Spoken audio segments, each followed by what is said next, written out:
इस वीडियो में Android software stack के बारे में डिस्कस करेंगे, जिसे एंड्रॉयड आर्किटेक्चर भी कहा जाता है। हम सभी जानते हैं कि Android open source operating system है, तो इसका जो फ्रेमवर्क है वो ओपन है, मीन्स हम इसे मॉडिफाई भी कर सकते हैं और इसमें कुछ ऐड भी कर सकते हैं, राइट। अब इसकी जो एंड्रॉयड आर्किटेक्चर है वो मल्टीपल लेयर से मिलके बना होता है। इसमें हम one by one each layers को डिस्कस करते हैं। सबसे पहले होती है सिस्टम ऐप्स, या फिर इसे एप्लीकेशन लेयर्स भी कहते हैं, जो कि सिस्टम ऐप्स और नेटिव ऐप से मिलकर बनी होती है। जब भी हम कोई एप्लीकेशन डेवलप करते हैं तो उसमें जो कोड लिखते हैं वो डॉट जावा या डॉट kt फाइल बनाते हैं। तो ये जो होते हैं, ये जो क्लासेस हैं डॉट जावा या डॉट kt फाइल, ये एक्चुअल में सिस्टम ऐप्स के अंदर आती हैं। सिस्टम ऐप्स जब हम कोई नया फ़ोन लेते हैं तो जो बेसिक डिफ़ॉल्ट ऐप्स उसमें डले होते हैं, जैसे SMS, मैसेजिंग, कैलेंडर और कॉन्टैक्ट्स, ये सारे सिस्टम ऐप्स हैं। और नेटिव ऐप्स जैसे कि हम जो अपने प्ले स्टोर से डाउनलोड करते हैं या जो हम खुद डेवलप करते हैं और उन्हें इंस्टॉल करते हैं, वो सारे ऐप्स मिलकर टॉप लेयर एप्लीकेशन लेयर बनाते हैं। अब इसके नीचे होती है जावा API फ्रेमवर्क लेयर या फिर एप्लीकेशन फ्रेमवर्क लेयर। इसके अंदर बहुत सारे managers, content provider, view system होते हैं। इसमें सिस्टम सर्विसेज भी होती हैं। तो बेसिकली ये सारे मैनेजर्स जो हैं वो हैंडल करते हैं, जिसके अंदर प्री डिफाइंड APIs मेथड्स होते हैं। जब भी हमें कोई एक्टिविटी बनानी होती है या उसके जो जैसे उसके फंक्शनैलिटी, जैसे कब एक्टिविटी क्रिएट होगी, कब एक्टिविटी रिज्यूम होगी, कब एक्टिविटी को पॉज करना है, या फिर नोटिफिकेशन हैंडल्स करना है, या फिर लोकेशन सर्विस हैंडल करना है, तो ये सारी चीज़ें ये मैनेजर्स हैंडल करते हैं। एक्टिविटी रिलेटेड जो भी functionality, activity managers, location related जो भी फंक्शनैलिटी है, location managers, notification related functionality, notification manager handle करता है। जब दो ऐप्स को आपस में कम्युनिकेट करना हो या फिर डेटा शेयर करना हो, वो कंटेंट प्रोवाइडर का इसमें मेन रोल होता है। व्यू सिस्टम, जैसे जब हम UI डेवलप करते हैं तो व्यू सिस्टम हमें हेल्प करता है। तो ये सारी जो हैं ये सिस्टम सर्विसेज भी कहलाती हैं, और ये सब एप्लीकेशन फ्रेमवर्क के अंदर आता है। और ये जो कोड है वो प्री डिफाइंड होता है, जिसे हम मॉडिफाई कर सकते हैं, और ये जावा में रिटर्न होता है। एप्लीकेशन लेयर फ्रेमवर्क लेयर से कम्युनिकेट करती है through IPC, inter process communication. या इसमें एक बाइंडर होता है जो कि इन APIs को रिक्वेस्ट करता है और ऊपर रिस्पॉन्स प्रोवाइड करता है। अब इसके नीचे जो लेयर होती है वो है नेटिव लाइब्रेरीज, जो कि C++ में रिटर्न होती है। इसमें ये बेसिकली जैसे कि libc, OpenGL, ये सारी वेबकिट, ये सारी लाइब्रेरीज जो हैं इनमें हार्डवेयर के मेथड्स को कॉल किया जाता है। तो हम नीचे लेयर्स को पढ़ेंगे तो हम समझेंगे कि बेसिकली इस लाइब्रेरीज में इन मेथड्स, इन ड्राइवर्स को या फिर HL हार्डवेयर रिलेटेड मेथड्स को इन लाइब्रेरीज में कॉल किया जाता है। अब ये C++ लाइब्रेरीज को अपर लेयर को प्रोवाइड करने का काम होता है JNI का, जो जिसे कहते हैं जावा नेटिव इंटरफेस। तो जावा नेटिव इंटरफेस बेसिकली कम्युनिकेट करता है ART के थ्रू और हमें APIs एक्सपोज करता है अपर लेयर को। अब ART क्या होता है? Android run time basically ART and core libraries से मिलकर बना होता है। पहले जो डेल्विक था वो एंड्रॉयड रन टाइम था, एंड्रॉयड 5.0 से पहले।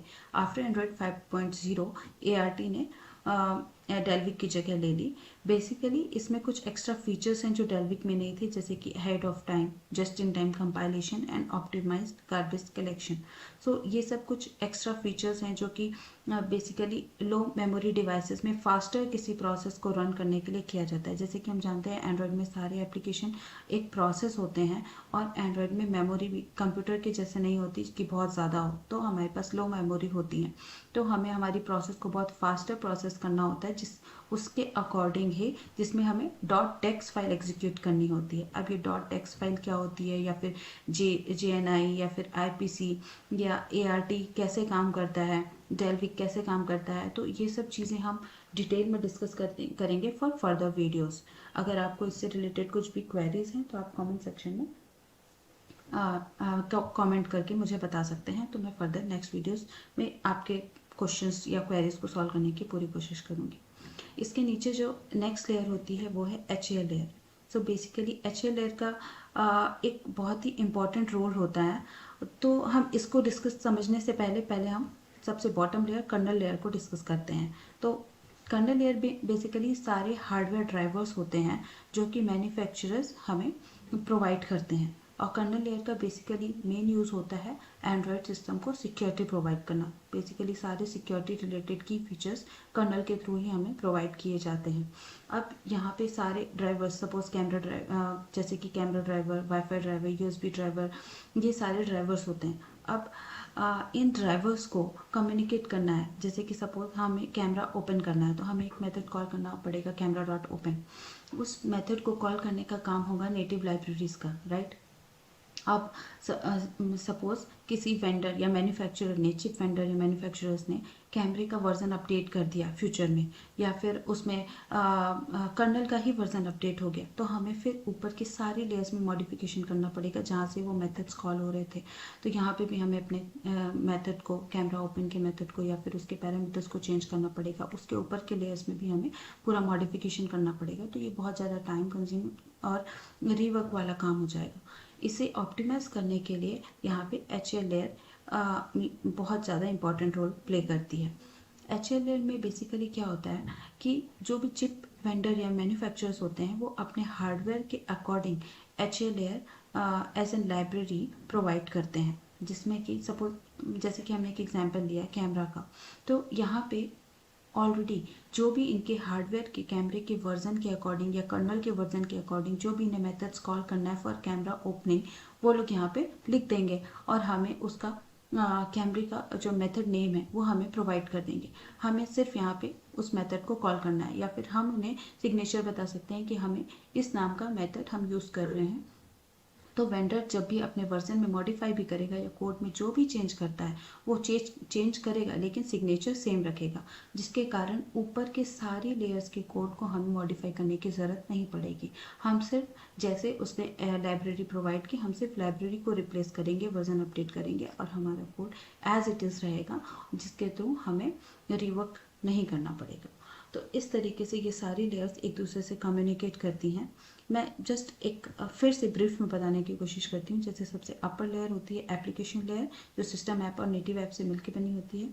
उसके नीचे वाली लेयर होती है एप्लीकेशन फ्रेमवर्क लेयर, जो कि जिसमें सारे के सारे सिस्टम सर्विसेज होती हैं और APIs होती हैं, और ये दोनों लेयर एक दूसरे के थ्रू कम्युनिकेट, IPC के थ्रू कम्युनिकेट करती हैं। इसके नीचे होती है नेटिव लाइब्रेरीज, जो कि C++ में लिखी होती हैं। ये JNI के थ्रू ART से कम्युनिकेट करने के बाद APIs को, अपर लेयर्स को एक्सपोज करती हैं। अब इन लाइब्रेरीज को कर्नल की APIs कॉल करनी होती हैं, जो कि इसमें HCL मेन रोल प्ले करता है, और HCL इन APIs को एक्सपोज करता है अपर लेयर्स को। तो I hope you like the video. For any further queries या फिर आपके पास कोई भी डाउट है, आप प्लीज़ मुझे कमेंट सेक्शन में मैसेज करके बताइएगा। मैं फर्दर वीडियोज़ में आपके सारे डाउट्स को क्लियर करने की कोशिश करूँगी। Thank you so much. Thank you for watching.